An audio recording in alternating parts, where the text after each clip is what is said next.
Aleluia. Bom dia a todos, na paz do Senhor.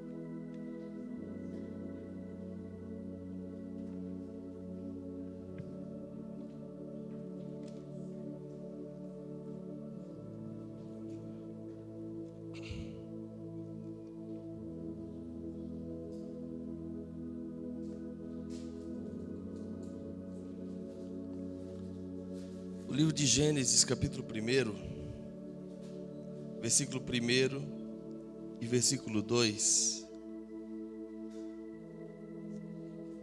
diz assim a palavra de Deus: No princípio, Deus criou os céus e a terra. A terra, entretanto, era sem forma e vazia. A escuridão cobriu o mar que envolvia toda a terra, e o Espírito de Deus se movia sobre a face das águas.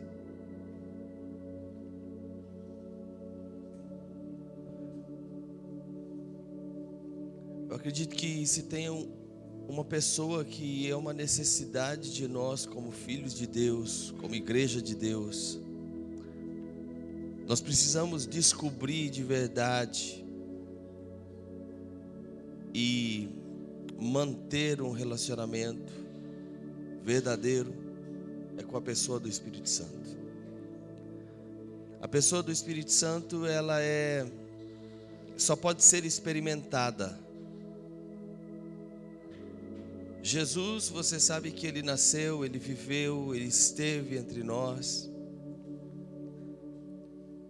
Os discípulos disseram assim, João disse assim: aquele que vimos, aquele de quem ouvimos, aquele que nossas mãos tocaram, é a respeito dele que nós falamos.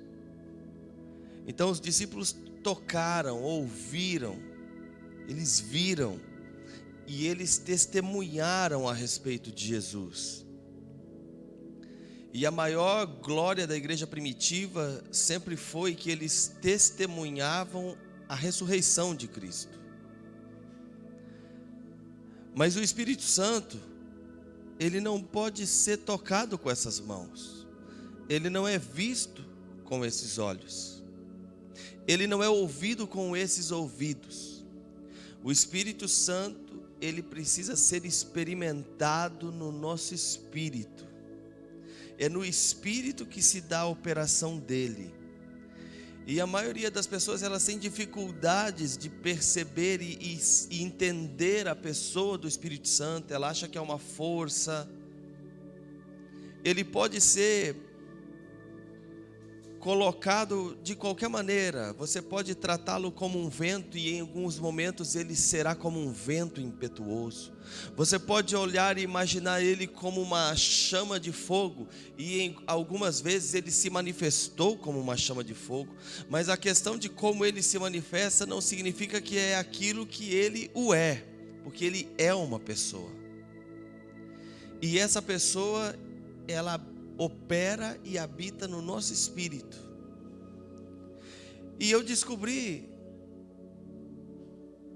por causa dele, que isso daqui que nós acabamos de ler, no princípio Deus criou todas as coisas. Mas sabe, Deus não cria nada vazio, e Deus não cria nada sem forma. Alguma coisa aconteceu que a terra ficou sem forma e vazia. Aí você pode entender até um pouquinho do que os cientistas sempre falam, que houve algo, aconteceu na terra há milhares e milhares de anos, e tarará e tarará. Não é essa a questão. Deus, ele não cria algo vazio nem sem forma. Deus não é assim sua natureza. Mas Deus criou os céus e a terra ficou devido a algo sem forma e vazia. E a Bíblia diz que havia trevas, caos, escuridão na terra. E o Espírito de Deus, ele se movia sobre a face desse abismo. E eu entendi uma coisa: nós não fomos feitos para sermos vazios e não fomos criados para não ter forma. Nós fomos criados para nos parecer com Jesus. Paulo diz: esse é o nosso destino. Nós fomos destinados a isso, a nos parecer com Cristo, na imagem dele. O que ele é, você é também. Na glória dele, você é glorificado também. Na santidade dele, você é santificado também. Mas Adão caiu, Adão pecou, e o pecado e a morte começaram a reinar na terra, e tornaram os descendentes de Adão sem forma e vazios. Mas eu louvo a Deus, porque mesmo quando eu e você éramos sem forma, sem identidade, sem destino, sem casa, sem morada, sem nada e vazios, o Espírito de Deus pairava sobre a nossa vida. Antes de você ser amigo de Deus, você era inimigo de Deus, mas o Espírito Santo já era seu amigo, porque ele te escolheu desde a eternidade, e ele pairou sobre a sua escuridão. Ele começou a pairar sobre as trevas da sua vida. Ele começou a pairar sobre aquela multidão de água imunda que preenchia o seu ser. E sabe o que diz aqui? Diz assim: o Espírito de Deus se movia, e disse Deus: haja luz. Sabe, quando o Espírito de Deus começa a se mover sobre algo, ele está mapeando aquilo para levar ao Pai o que é necessário acontecer sobre aquilo. O Espírito de Deus se movia sobre as trevas, e ele começou a mapear aquelas trevas, até que ele levou ao Pai: é preciso luz aqui. Então disse Deus: haja luz. E Jesus, que é a palavra, é o verbo, operou.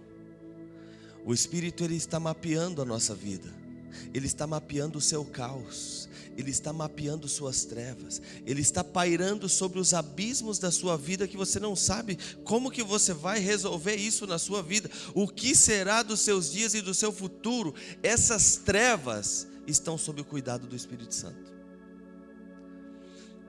Lá no começo, eu fui ensinado que o Espírito Santo, ele só operava nas coisas boas da minha vida. Então eu tinha que, por mim mesmo, deixar as coisas ruins, me tornar bom para o Espírito Santo mover em mim. E isso é um engano. Nós não conseguimos fazer isso.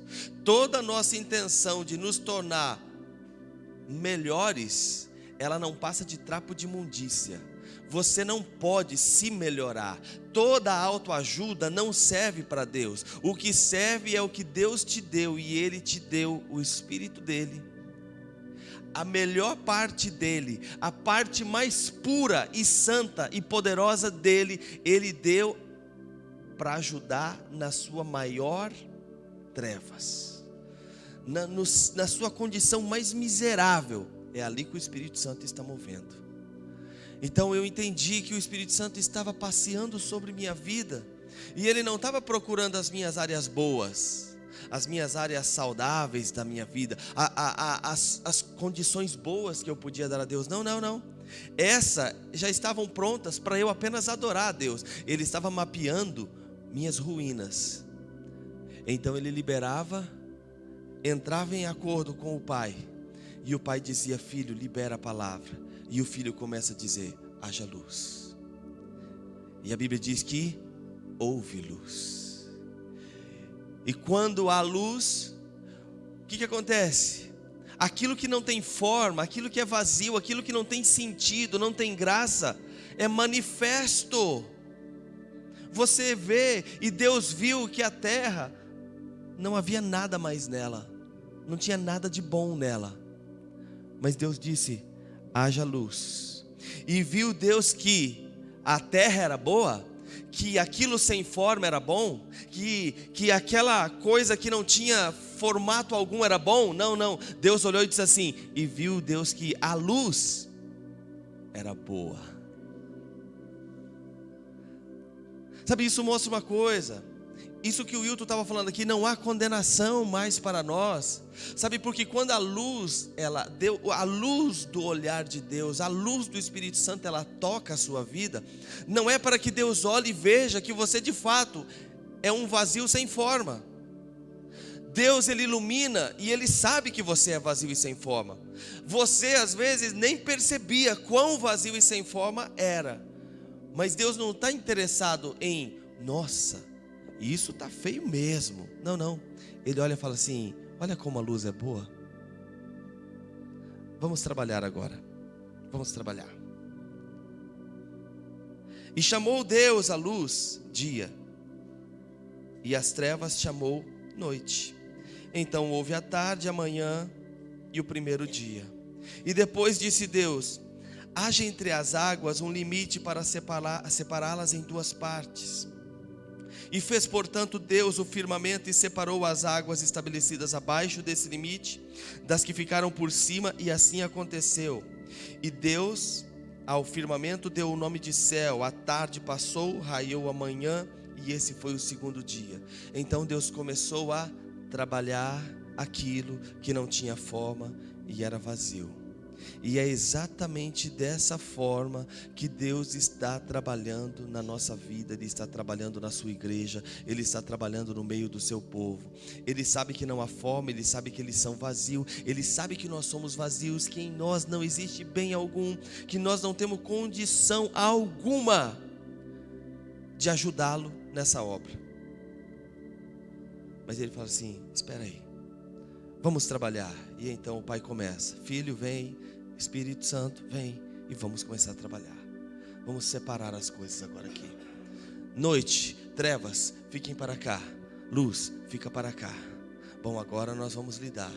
Essas trevas, enquanto eles estiverem ali, enquanto nós estivermos aqui, as trevas sempre existirão. As trevas em mim, as trevas em você sempre irão haver. E Deus olha e fala assim, bom, as trevas sempre estarão ali, mas vamos fazer uma coisa? Vamos colocar alguns luminares então aqui, para que as trevas não fiquem tão escuras para eles. Isso não quer dizer que, então eu vou me conformar com as coisas erradas em mim, eu vou viver assim mesmo, é a minha vida, eu sou assim, é meu jeito. Não. As trevas sempre estarão aqui. Você nunca será bom o suficiente, porque você sempre vai precisar de Jesus. Aí Ele colocou luminares nos céus. Ele falou assim, olha, quando não for suficiente, e a lua não estiver tão forte, tão clara, então eu vou continuar ajudando vocês. Vamos fazer o seguinte, eu serei a sua luz. Quando a noite escurecer, quando as estrelas não brilharem, quando estiver nuvens do céu e as trevas se tornarem mais densas, vamos fazer o seguinte, eu serei a sua luz e andarei com vocês. Sabe, nada disso tem a ver conosco, tudo isso tem a ver com Ele e a capacidade que Ele tem de nos amar e caminhar conosco. Quando Deus estabeleceu todo o trabalho, fez tudo em 5 dias, no sexto dia Ele olhou de novo para o Filho, olhou para o Espírito Santo e disse assim, agora vamos fazer uma coisa diferente. Agora nós não vamos falar. Agora não é que o Espírito Santo vai mapear, eu vou criar e o verbo que é Cristo vai falar. Não, agora nós vamos fazer diferente. Vem cá, Espírito Santo, suas mãos. Vem cá, Jesus, as suas mãos. Vamos começar a fazer. Jesus, você começa pelos pés. O Espírito Santo começa moldando e eu vou moldando aqui. Depois nós vamos juntando esse barro todo aqui. E vocês sabem o que nós precisamos fazer. E a Bíblia diz que o Senhor Deus, Ele criou do barro aquele que seria o seu amigo para sempre. Aquele que os anjos, eles louvam e adoram a Deus, mas o Senhor não faz comparação entre homem e anjo, mas Ele faz uma distinção entre a adoração que acontece aqui embaixo, que os anjos olham e falam assim, o que será que Ele vê de tão importante nisso que eles cantam, nisso que eles oram? eles nem sabem ao certo, eles imaginam alguma coisa, eles têm imaginação a respeito desse céu aqui que nós estamos, e eles falam a respeito disso, de coisas que às vezes eles nem entendem, e os anjos ficam admirados, como que Deus se importa tanto com eles? Porque o Pai criou, Ele fez, e nos chamou de seus amigos. Quando Ele terminou, e Ele sopra, a Bíblia diz que Ele sopra em Adão, e Adão então acorda para a vida, Adão, acorda para a vida, Adão. Qual foi a primeira coisa que Adão viu? O Pai. Quando ele abriu os olhos, havia alguém sorrindo para ele. Ele disse assim: olá, Adão. Talvez o primeiro bom dia da terra. Bom dia, Adão. Se coloca de pé. E Adão se coloca de pé. Ele estava diante do próprio, o eterno, o Criador. E Adão olhava aquilo. E talvez o Senhor falou assim: deixa eu te falar uma coisa, Adão. Trabalhei bastante esses dias. Vamos descansar um pouco. Amanhã é um novo dia. E aí a Bíblia diz que o outro dia era o sábado. E você sabe que sábado o Senhor disse assim: bom, já que nós trabalhamos tanto, Ele falou para Jesus e para o Espírito Santo, vamos fazer assim, amanhã é dia de descanso, amanhã ninguém faz nada. Talvez um anjo desapercebido pergunta assim: mas por que amanhã não vamos fazer nada? E o Pai fala assim: porque amanhã é o dia da gente ficar com Ele. Amanhã nós vamos gastar o dia sem fazer nada, nós vamos só ficar com Adão. Vamos caminhar com Adão por isso tudo que nós criamos. E lá começou, amanheceu o dia, vem o Senhor Deus de novo, fala: bom dia, Adão. Jesus dá um bom dia para Adão, o Espírito Santo dá um bom dia para Adão. E lá vai os quatro caminhando pelo jardim. Aí eles dão uma olhada e aparece aquele animal lindo, grande, com uma juba enorme. E o Senhor fala assim, Jesus pode falar assim: olha isso, Adão, deixa eu te falar uma coisa, Adão. Nós queríamos aqui, nós concordamos uma coisa, você pode dar um nome às coisas aqui? Nós vamos caminhando e você fala o que você, da maneira que você quiser dar um nome, será um nome porque isso aqui, Adão, é seu, é você que domina, é você que governa, é teu, o governo é teu aqui, nós somos suas visitas aqui agora, Adão, esse lugar é seu. O que você acha desse animal? Ele falou: nossa, é demais. Talvez foi o primeiro, meu Deus, da terra que surgiu. Qual que é o nome, Adão? Adão fala assim: leão? Aí talvez há um sorriso entre eles, ele fala: aí, leão.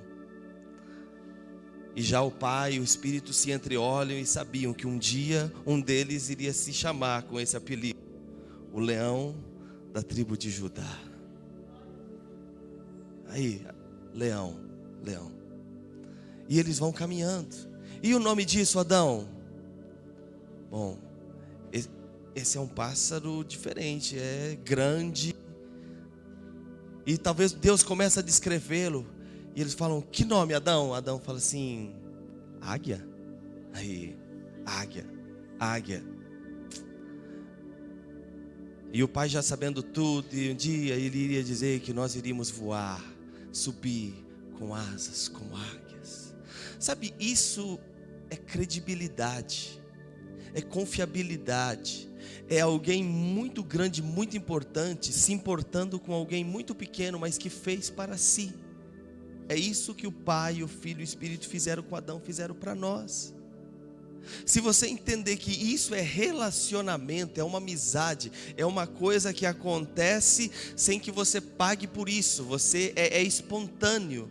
E o Pai continuou descendo no jardim todos os dias, e eu acredito que o Pai descia no jardim todos os dias, porque Adão fazia questão de todos os dias o tê-lo ali. Deus falou assim: esse é o dia de descanso, Adão, então hoje nós só vamos ficar com você. Vamos comer alguma fruta? Vamos. Então eles chegam no centro do jardim, e Deus fala assim: Adão, essa árvore é do conhecimento do bem e do mal. Essa árvore é o seguinte: o dia que você comer dela, você estará dizendo a nós aqui que nós não seríamos mais bem-vindos no vosso meio. Essa outra árvore é a árvore da vida. Essa árvore você pode comer dela. O fruto dela te dará vida. Você estará comendo de mim mesmo. Você pode comer dessa árvore. E de tudo que houver no jardim, Adão, você pode comer de tudo. É tudo teu, é tudo para você. Todas essas bênçãos, maravilhas, riquezas, tudo isso é teu, Adão. Sabe, se você for naquele rio, Adão, ali há ouro por sobre as pedras. Você pode derretê-lo, você pode fazer o que quiser, Adão, isso aqui é teu. Você está entendendo o que Deus foi começando? Por que você está falando assim? Bom, você não está falando coisas da Bíblia? Bom, mas é fácil você entender que era assim que houve a comunhão com eles. Sabe quem escreveu esse livro de Gênesis? Foi Moisés. Moisés, ele escreveu de Gênesis a Deuteronômio. Ele escreveu toda a história que você lê na Bíblia, até o livro de Deuteronômio, foi escrito por Moisés, porque Deus deu a Moisés a condição de escrever o seu passado, os primeiros dias de Adão até ali. Mas não haveria como Deus dar tantos detalhes para Adão. Mas havia para Moisés, mas havia um relacionamento entre Adão e o Senhor. E o Senhor descia no jardim todos os dias ao final da tarde. Mas o sábado foi o dia que Deus disse: esse dia é de descanso. Agora eu queria entrar numa condição. Se o Senhor, ele pegou o primeiro dia para descansar. E o que é o descanso? O descanso é comunhão. O descanso é a comunhão com Deus. Você quer entender o que é o descanso do Senhor? É a comunhão com Deus. Cada vez que você estiver em comunhão com Deus, você está no descanso de Deus. Cada vez que você entrar no teu quarto para ficar com o Senhor, você entrou no sábado do Senhor, que Ele diz: isso é santo, isso eu separo para mim. Deus poderia só voltar na outra semana, mas Adão falou assim: não, Senhor, será que teria como amanhã a gente continuar? Sim. Amanhã estaria aqui de volta então, Adão. Então tá bom. E Adão esperava pelo Senhor ansiosamente, para que o Senhor viesse novamente no próximo dia. E Adão entendeu que o outro dia era de novo o sábado, mesmo sendo domingo, mas era sábado, porque havia comunhão, havia descanso, havia alegria, havia paz, havia tudo, porque Ele estava ali. Sabe, é isso que a gente precisa entender. Deus é tão bom que Ele te dá o jardim, te coloca, te dá autoridade, autonomia, te dá todas as árvores para você comer. Mas escolher a comunhão com Ele é uma coisa sua.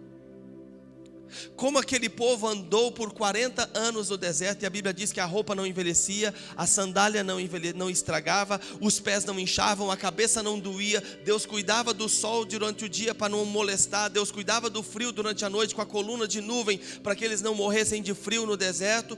Mas escolher pela comunhão é uma decisão pessoal.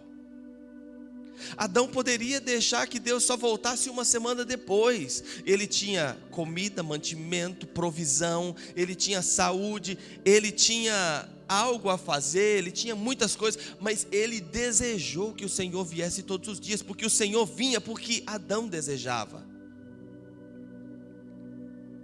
E é isso que nós precisamos entender e elevar a nossa condição espiritual. Porque eu sempre digo e sempre vou repetir: as necessidades não devem determinar a sua comunhão com Deus. As circunstâncias, elas não podem determinar a sua vida com Deus. Elas não são importantes assim. Elas não podem ocupar esse lugar. O amor pelo Senhor deve permear e ser o fator primordial da sua comunhão com Deus.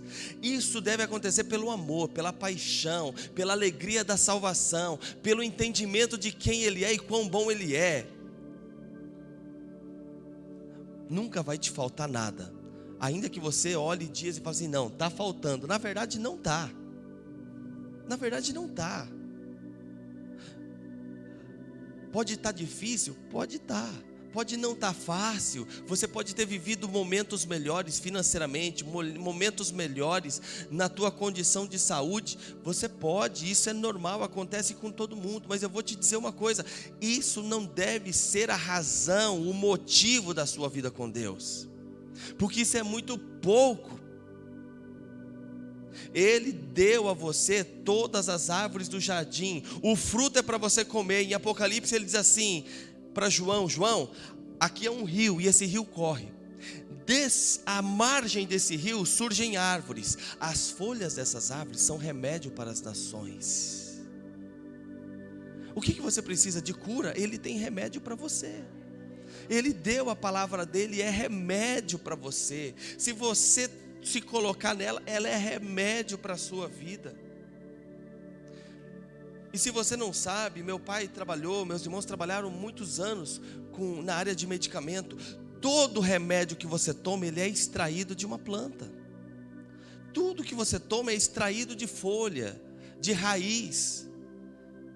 A indústria manipula e coloca sinteticamente como um remédio, mas tudo sai de raiz e de folhas, porque ele diz: as folhas dessas árvores são remédio para a nação, para as nações.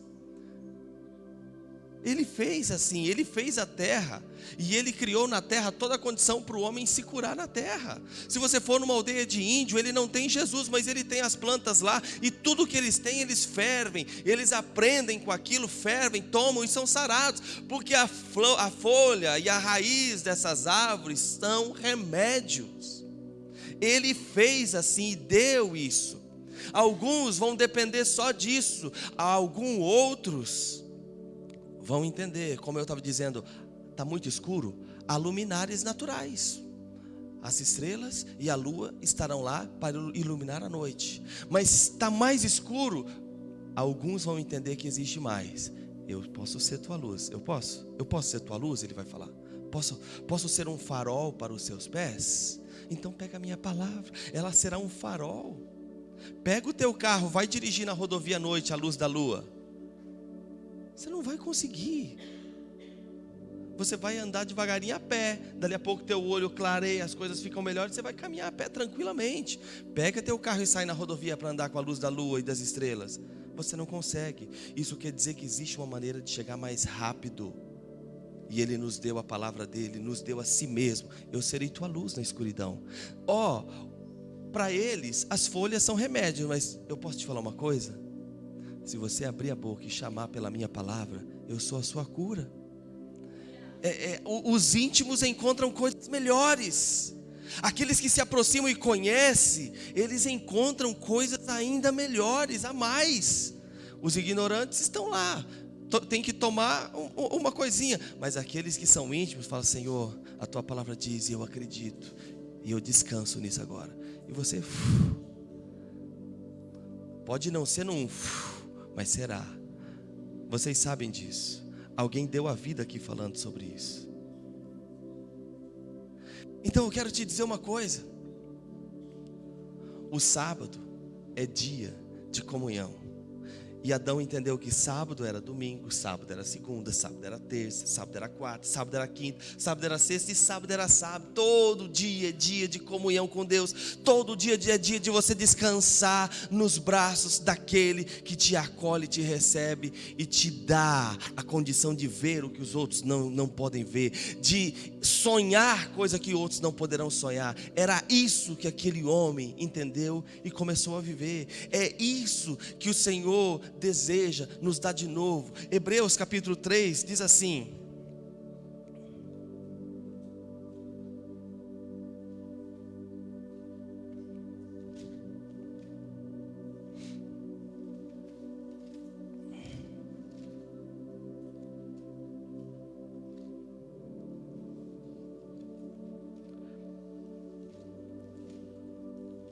Hebreus capítulo 3,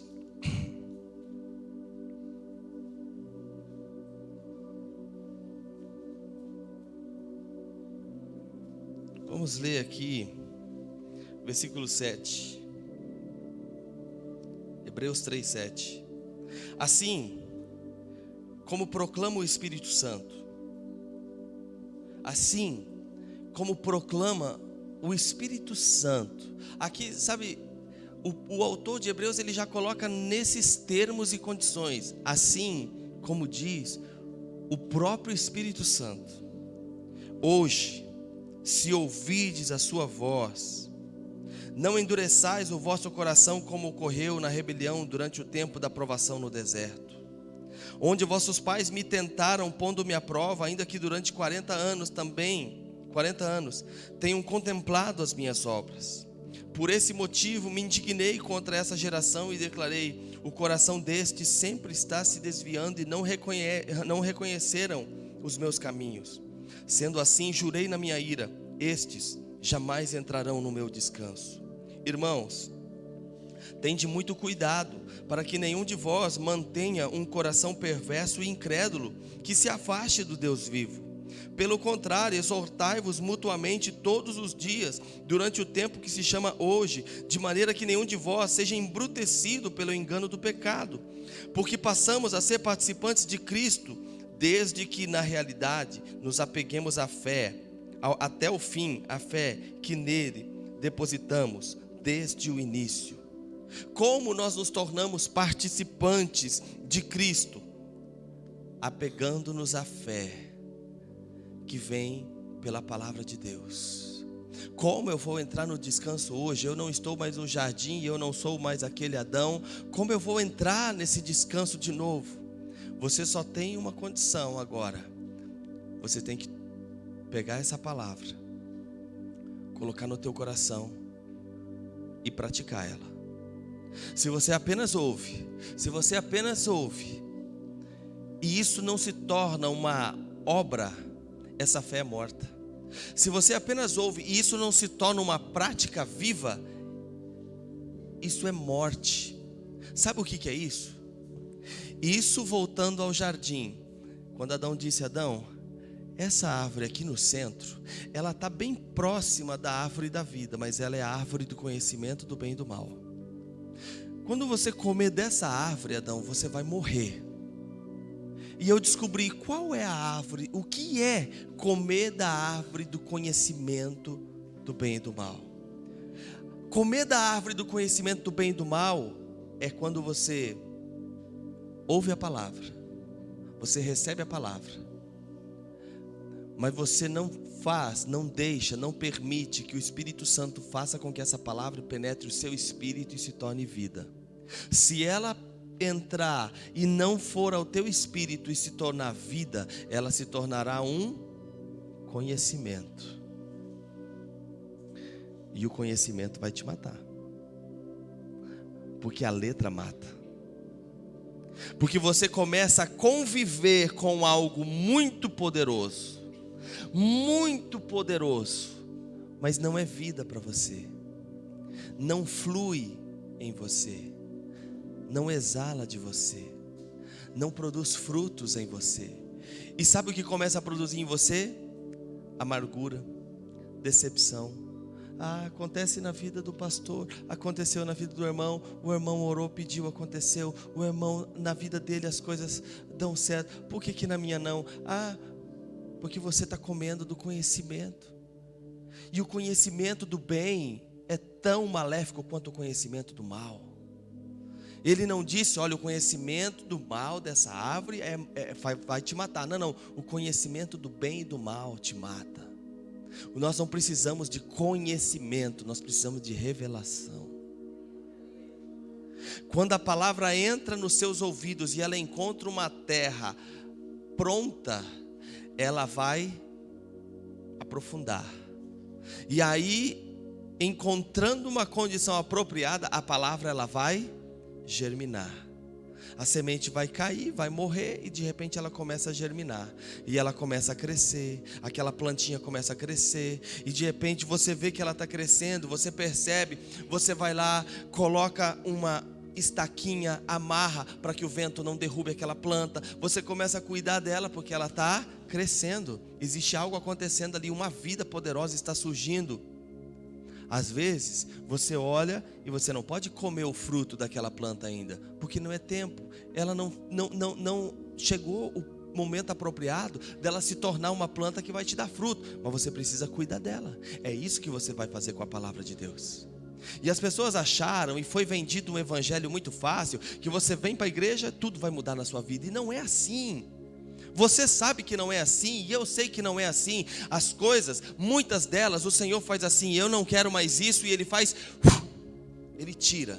Outras coisas Ele vai te dar a palavra, e aí você vai cuidar da palavra. Se essa palavra cair num solo pedregoso, a palavra ela vai encontrar ali, ela vai começar a surgir, mas as pedras vão sufocar e aquela planta vai morrer. Em outro vai cair na beira do caminho, um solo pisado, duro, ela vai cair aquela semente ali, uma ave de rapina vem, vai pegá-la e vai levar embora, e não vai produzir nada aquela semente. Outra vai cair, mas está cheia de espinho,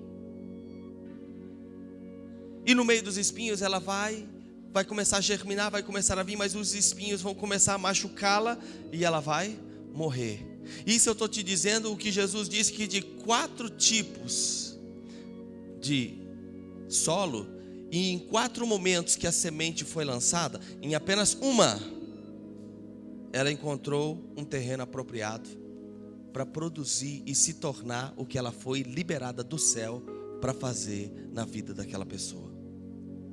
Então, isso envolve que Deus disse para Adão assim: Adão, todo esse jardim é teu, agora cabe a você cultivá-lo. Cuida dele, Adão. Sabe, uma obra e tarefa da nossa vida é cuidar do jardim que é o nosso coração. Lavrai para vós o campo de lavoura. Cara, não adianta você pegar a semente e largar ela em qualquer lugar, não vai acontecer nada. Mas é a poderosa palavra de Deus. A poderosa palavra de Deus foi resumida a uma simples semente e a uma loucura de pregação. Pode entrar por esse ouvido e ir embora pelo outro e não acontecer nada. Mas a poderosa palavra de Deus tem o poder de transformar o universo todo, se alguém guardá-la com zelo. Se você toma a palavra e põe zelo naquilo no teu coração, o próprio Senhor se encarrega de tomar junto com você uma outra pá, uma outra enxada e fala: agora vamos trabalhar, vamos cuidar desse jardim, porque isso aqui agora vai virar uma plantação, uma colheita tão grande. Por que acontece na vida de uns e de outros não? Não é porque ele lá do alto escolhe com uma posição privilegiada. Para ele eu vou fazer, para ela não. Não é assim. É o valor que cada um dá. Por isso eu disse aqui na sexta-feira: aquele que toma a palavra de Deus e ele abraça com todo o coração, ele se torna um herói, porque ninguém está fazendo isso. Desde o passado ninguém fazia isso, poucos faziam isso, porque são poucos os que querem se tornar pessoas diferentes na terra. É uma classificação diferente de pessoas.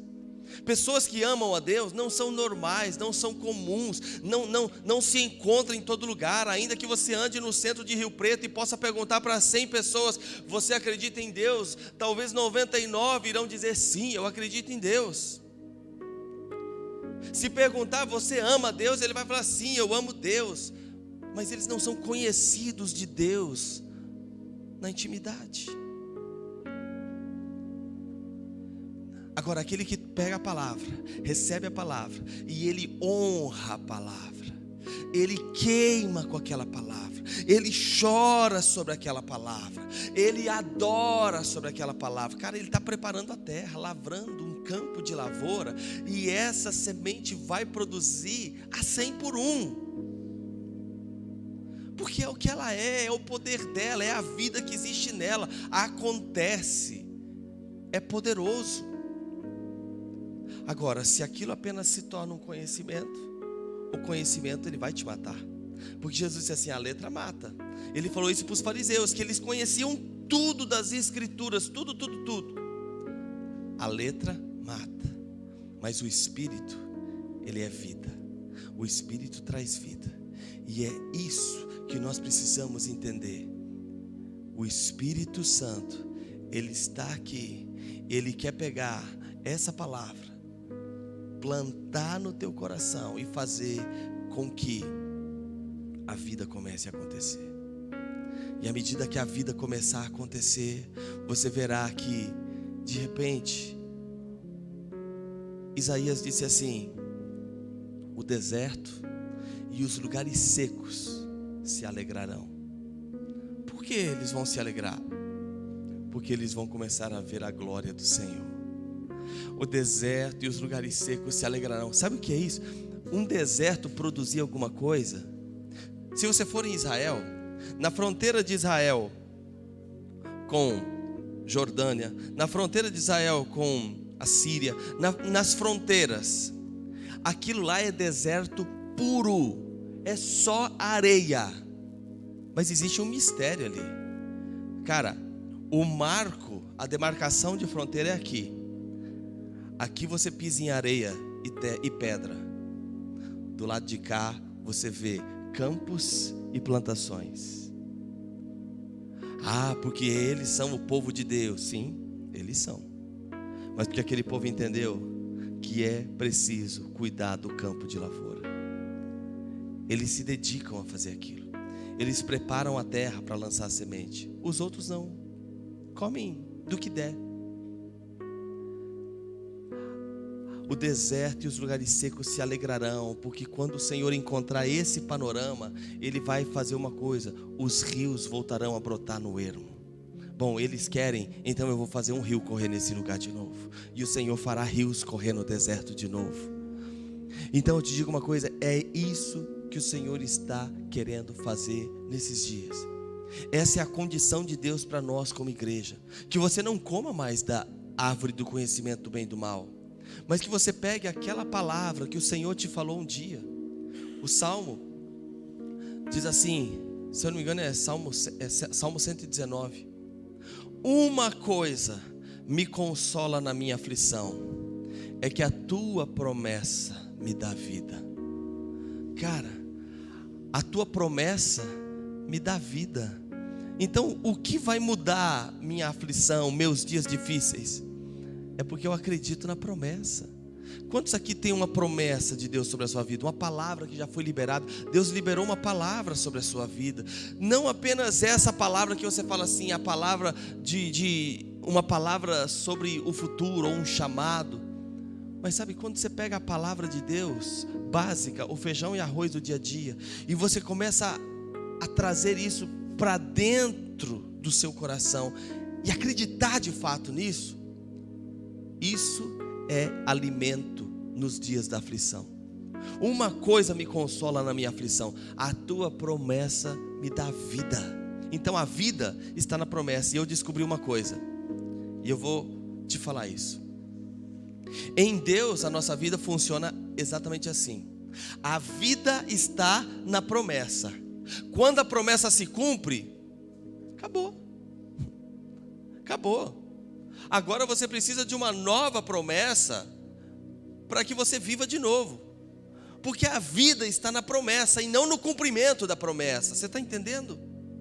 A vida acontece na promessa, nas lágrimas chorando, no joelho que se dobra. A vida acontece porque é ali onde o Espírito Santo está trabalhando, está fazendo, está agindo, está arrancando, está plantando, está movendo. A vida acontece quando a promessa é liberada. Quando a promessa se cumprir, você vai encontrar um lugar. Cara, Deus cumpriu a promessa, olha aquilo que Ele falou, eu estou vivendo aquilo que Deus falou. Mas vai passar um dia, 2 dias, dali a pouco você vai falar assim: é bom, mas parece que está faltando alguma coisa. Sabe por quê? Porque você precisa de uma nova palavra, uma nova promessa. Você precisa sonhar de novo, acreditar de novo, ver o que os olhos do Criador estão olhando lá na frente e caminhar sobre a luz do farol dos olhos dele naquela palavra de novo, e acreditar, e andar, e ir atrás daquilo, porque a vida está na promessa. Mas nós queremos sempre o cumprimento, comer. Abraão foi um homem que acreditou naquela promessa.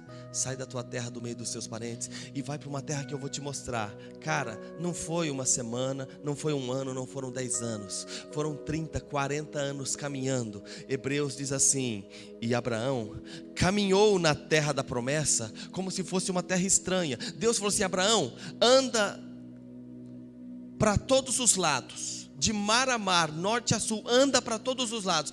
Onde a planta do teu pé pisar, eu te darei, a você e a tua descendência. E Abraão foi e andou.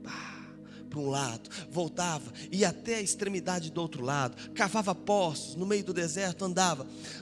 Certo momento, Abraão olhou e falou assim: cara, é essa terra mesmo. Essa é a terra prometida. Deus vai deixar isso aqui para o meu filho, e uma descendência tão numerosa como a areia do mar vai ocupar isso daqui. Aí ele começou a andar naquela terra e começou a ver que alguma coisa estava faltando. Se você abrir a tua Bíblia em Hebreus capítulo 11, você vai ver isso. E o escritor diz assim: Abraão transitou, andou na terra da promessa como se fosse uma terra estranha, porque ele começou a entender que não pode ser só isso. Eu já andei até lá, deu no mar. Eu já andei até lá, eu já andei até lá, eu já andei até lá, mas a sensação é que falta alguma coisa. Então ele começou a entender que da mesma maneira em que ele percorria no chão, ele estava percorrendo no espírito, para os seus filhos da fé alcançar tudo o que lhes havia de ser prometido, aos filhos da fé, àquele que era o pai da fé, aos filhos da justiça, a nós que estamos aqui hoje. Não é uma terra natural, mas é uma terra espiritual. Ele começou a entender que havia alguma coisa no céu além. Não pode ser só isso aqui, mar a mar, norte a sul. Não pode ser esse território. Tem que haver uma coisa maior, sabe por quê? Porque ele começou a entender: alcancei a promessa. A promessa foi alcançada. Não, Abraão, agora você prepara um caminho para aqueles que virão. E ele começou a transitar na terra da promessa como se fosse uma terra estranha, porque ele começou a ver a terra que vinha do alto. Então tudo que Deus for fazer, Ele vai fazer pela sua palavra. E quando Ele te dá a palavra, Ele te dá a promessa. E aí você vai começar a chorar. Aí você vai começar a adorar. Aí você vai começar a buscar a Deus e dar glória a Ele por aquela palavra. E sabe o que vai acontecer? Um dia, outro dia, e você alcançou. E aí, puxa, mas e agora? Agora o Senhor assim: vem aqui que eu vou falar com você de novo. Vem aqui que eu vou falar com você de novo. E isso é o nosso chamado. Essa é a nossa vida.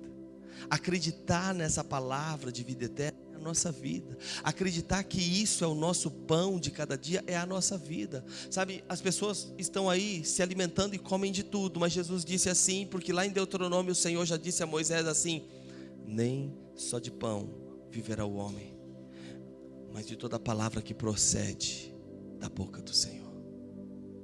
E isso é o que alimenta o teu espírito. E é isso que muda a tua condição. Mas como que eu vou comer do que sai da boca de Deus? Você vai comer o que sai da boca de Deus quando você entender o teu lugar de comunhão. Porque eu vou te falar uma coisa: o maná caía todos os dias no deserto, não é verdade? Todos os dias o povo saía de suas barracas para colher o maná.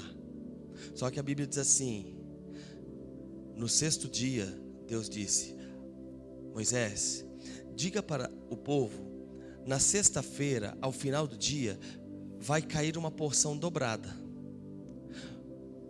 No sábado não vai cair maná. Então, na sexta-feira o povo sai e recolhe para a sexta e já vai ter para o sábado.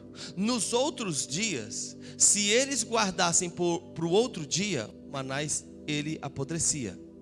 Mas no sábado a ordem de Deus era: peguem dobrado para comer no sábado também. Sabe por quê? Sábado não caiu maná. Sábado não caiu o maná para a congregação. Sábado não caía o maná para a população. Sábado era o dia do descanso. Sábado era dia de comunhão.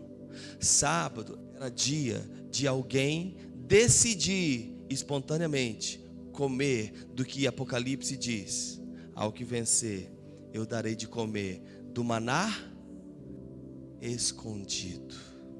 Por que Deus ia esconder esse maná?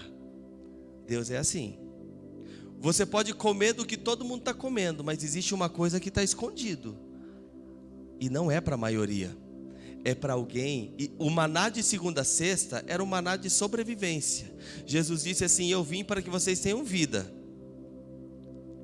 Mas alguns vão entender que essa vida, ela é mais abundante. E quem entenderá isso? Os que entrarem lá na comunhão. Jeremias diz assim: quem esteve presente no meu conselho e viu e ouviu as coisas a meu respeito? É uma atitude agora. Agora eu já estou falando uma coisa para vocês, que é um lugar mais alto. Alguém vai subir nesse lugar e vai comer algo que está escondido, separado. Para aquele que entendeu, sábado é dia de intimidade com Deus. Não era uma questão de alguém ficava lá, não vou fazer nada hoje, já peguei o maná ontem, estou tranquilo aqui, vamos ficar por aqui. Mas um tal de Moisés e um tal de Josué, no sábado, Moisés pegava, ia lá para a tenda da congregação. Josué, seu servidor, ia junto com ele. Sabe o que acontecia lá? Eles comiam do maná escondido. E isso não é para a multidão. Isso é para quem tem fome de coisas ainda maiores. Sabe, se você entrar no teu quarto e fazer daquele lugar um lugar de comunhão, de descanso, um sábado do Senhor, você inevitavelmente vai comer de um maná que outros não têm comido. Você vai provar de uma comida que outros não têm comido. Você vai provar de uma bebida que outros não têm bebido. Você vai viver coisas que outros não poderão viver. Haja vista que um tal de Paulo disse assim: eu conheço um homem, se no corpo, fora do corpo, eu não sei, mas ele foi ao terceiro céu, viu e ouviu coisas que não é lícito os outros ficarem sabendo. Oxe, Deus leva o cara lá, mostra tudo e fala assim: Paulo, posso te falar uma coisa? Não fala para ninguém não. Entre eu e você isso aqui, tá bom? Tá bom.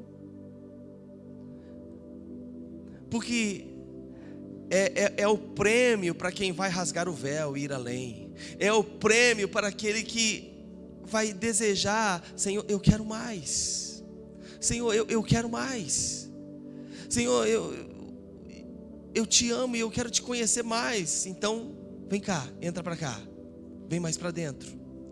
Sempre foi assim. Na tenda de Moisés havia umas separações: átrio, lugar santo, santo dos santos. Um homem entrava uma vez no santo dos santos para oferecer sacrifício.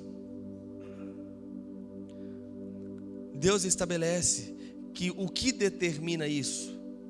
A fome. Eu quero comer desse maná, Deus.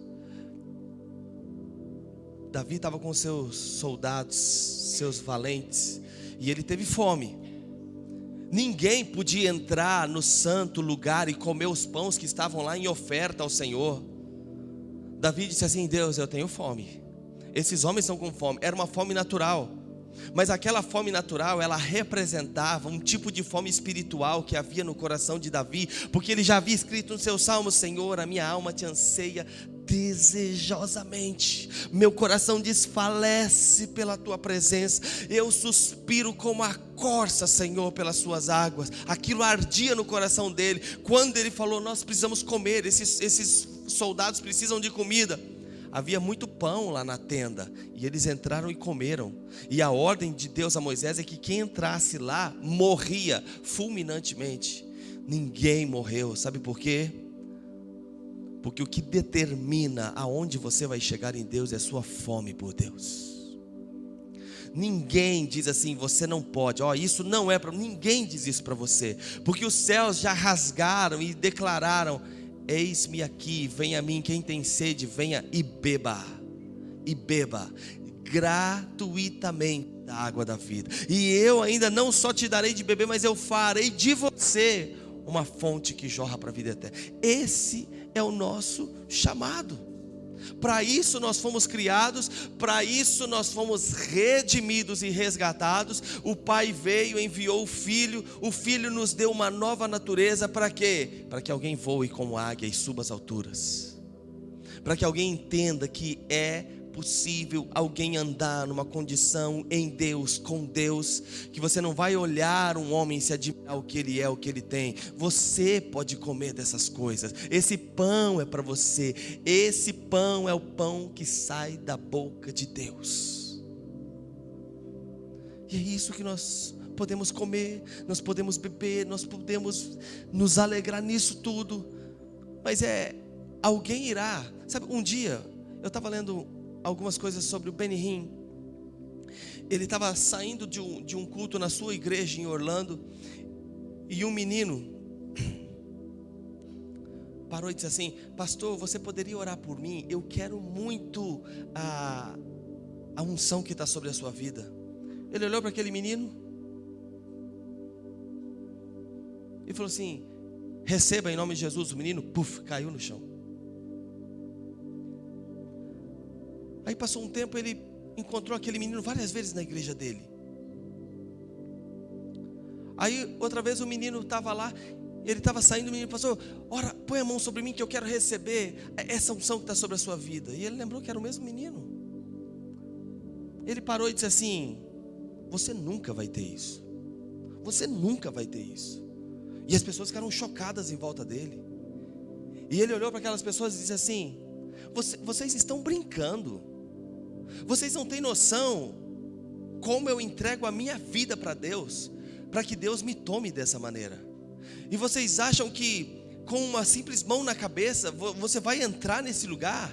Você tem que entregar e gastar sua vida por essa causa, por esse sacrifício. Você tem que entrar no teu quarto e desejar isso ansiosamente, copiosamente, com toda a sua alma e seu coração. Não é um poder que você recebe como Pedro, aqueles homens queriam: quanto você quer para passar para nós esse poder aí, porque nós queremos esse poder que salva a sua vida. Pedro falou assim: pega o dinheiro de vocês e sirva de perdição para a vida de vocês esse dinheiro, porque isso daqui não é comprado com dinheiro, isso é comprado com vida.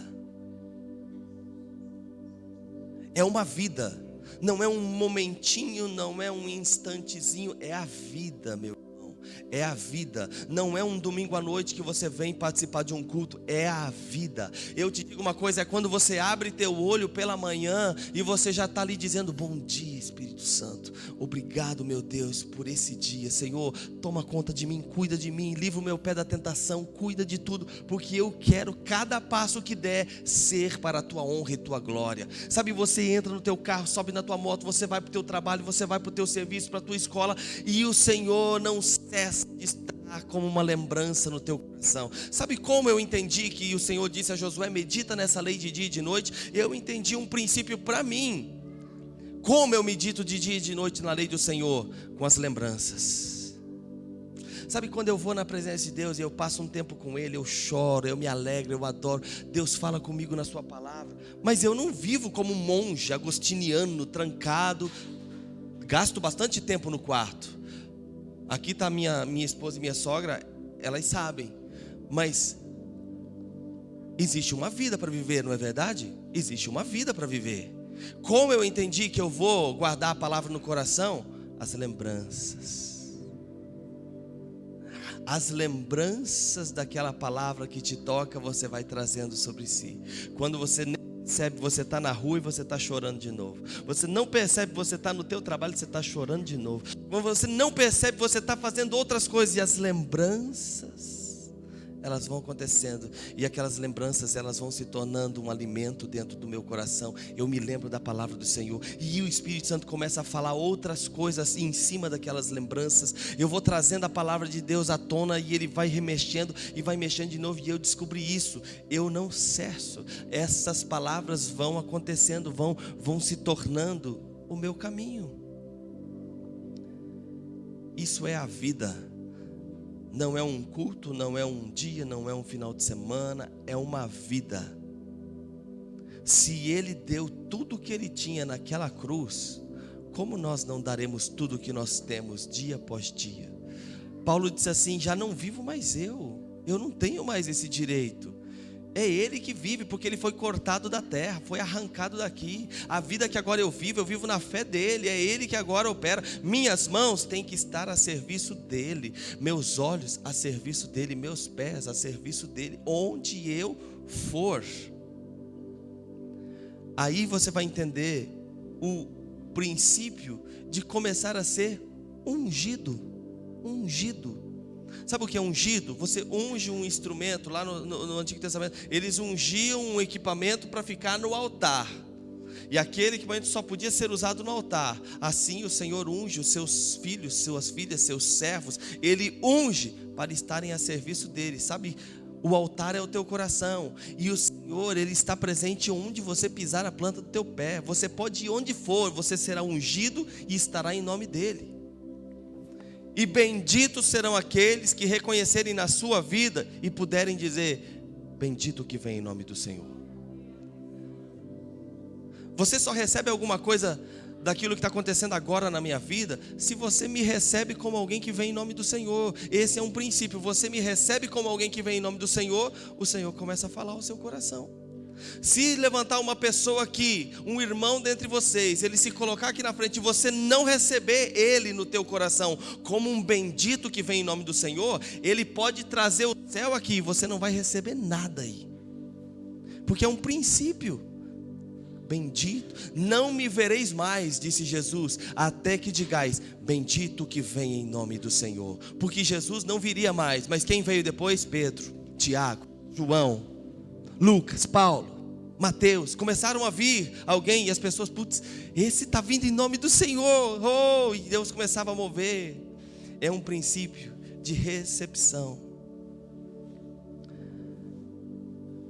Ah, como eu queria que Deus suscitasse guerreiros e valentes nesse lugar, que invadissem a sala do trono.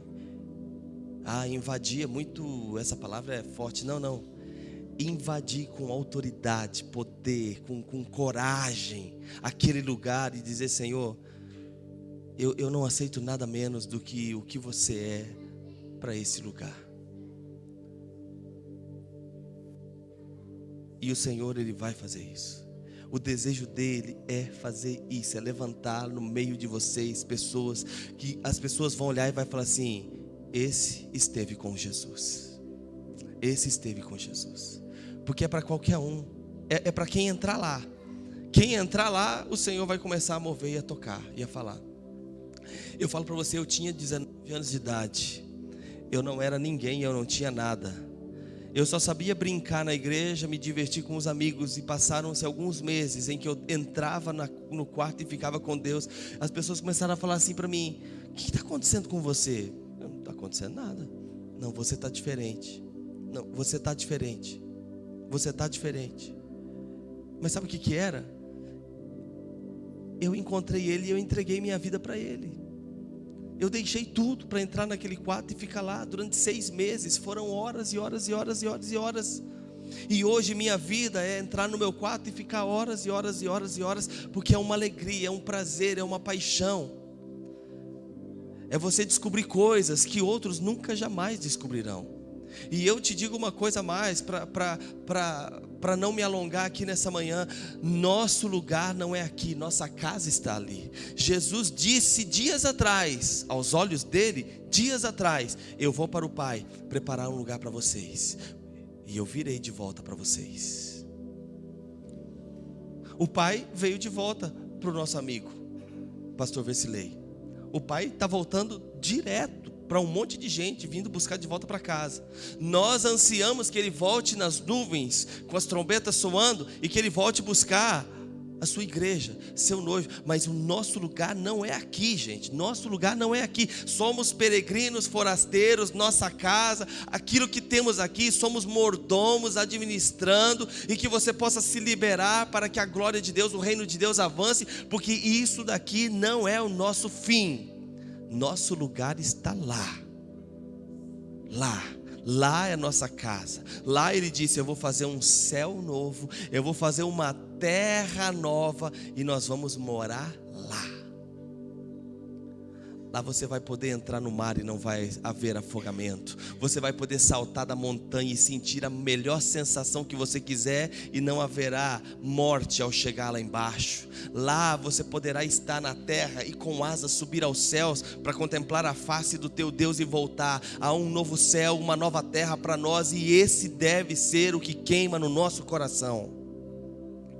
O resto vai passar, mas a palavra de Deus não passará eternamente. Essa terra vai passar, esse céu passará, mas um novo céu e uma nova terra virá, e a palavra continuará a mesma, gerando vida e fruto na nossa vida, no nosso coração, continuará ali queimando, ardendo, frutificando, gerando frutos e vida para sempre. Então o para sempre deve ser o nosso destino. Não as coisas de momento, não as coisas do mês. O mês vai passar e virá outro mês, e outro mês virá e virá outro mês. mas o Senhor é o nosso para sempre. Então, meu amigo Adão e Eva, não coma mais da árvore do conhecimento do bem e do mal. Não permita que a palavra entre no seu ouvido e não se torne vida. Coma da árvore da vida e conheça um Deus que é muito mais que maravilhoso. Coma da árvore da vida e você vai ver que esse Deus não é um arrepiozinho que você sente de vez em quando. Esse Deus é real. Ele cuida das pequenas coisas da sua vida e está preparando coisas grandes. Pegue essa palavra de Deus, a promessa de Deus, e comece a olhar para ela e olhar como Abraão olhou, olhar como Davi olhou, olhar como Moisés olhou, acreditando nessa promessa, porque isso é sua vida. Quando isso passar, não resta mais nada para você. Combata o bom combate, termine sua carreira, porque tudo que você vai levar não é um monte de dinheiro, uma casa ou uma fazenda. Você vai guardar e levar com você, para apresentar diante daquele que é maravilhoso. Senhor, essa é a fé que eu carreguei no teu nome, enquanto vivi naquele corpo. Isso que Paulo falou, combati um combate, eu combati, guerreei, chorei, sofri, doeu. Mas combata todos os dias, viva todos os dias, guerreie todos os dias contra si mesmo, suas fraquezas, suas trevas, porque Ele vai colocar luz nas suas trevas. Pegue a palavra de Deus e faça com que ela se torne poder na sua vida, porque essa é a fé. Porque quando nós chegamos lá e Ele fala assim: servo bom e fiel, entra no gozo do teu Senhor. Você vai entregar nas mãos dEle a fé que você guardou aqui nessa terra e vai abraçar tudo aquilo que está te esperando. Essa é a nossa vida, esse é nosso chamado, essa é a nossa história. O que passar disso é tudo aqui de baixo, mas nós somos chamados para as alturas. Paizinho santo, poderoso, eu sei, Deus, que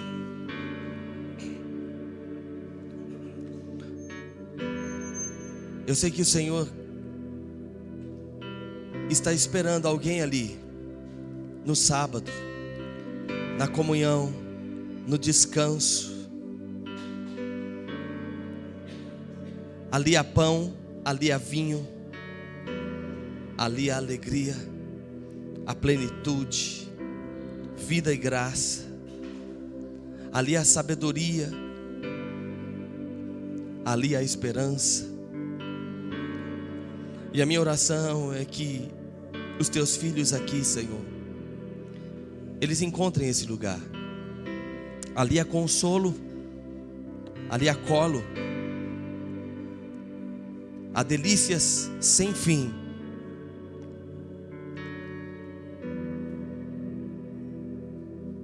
E que eles possam encontrar, Senhor, o prazer da presença maravilhosa de Deus.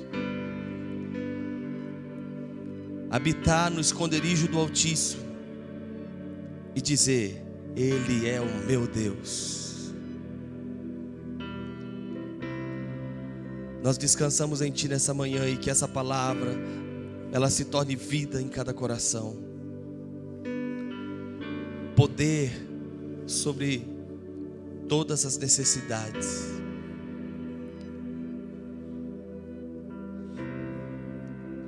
Eu oro, Senhor, que essa palavra se apegue à mão dessas pessoas, como se apegou aquele valente de Davi, e não se aparte mais da mão deles. Se a espada não se apartar da nossa mão, o Senhor nos dará comida na boca. Se o escudo não se apartar do seu braço, o teu Deus te dará comida na boca.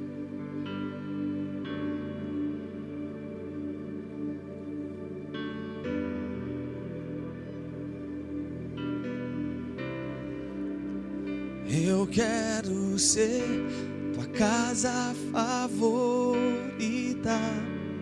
quero ser o seu altar.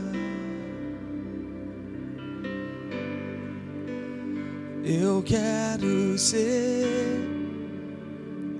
um lugar onde você gosta de estar. Eu quero ser tua casa favorita, quero ser o seu altar. Queremos ser, Jesus, queremos ser a sua casa favorita, queremos ser o lugar onde o Senhor se deleita, e queremos fazer de Ti o Deus o qual nos deleitamos, o Deus o qual nós nos derramamos, o Deus o qual nós nos derramamos. Eu quero te fazer um convite, se você quiser vir aqui à frente, derramar seu coração nessa manhã.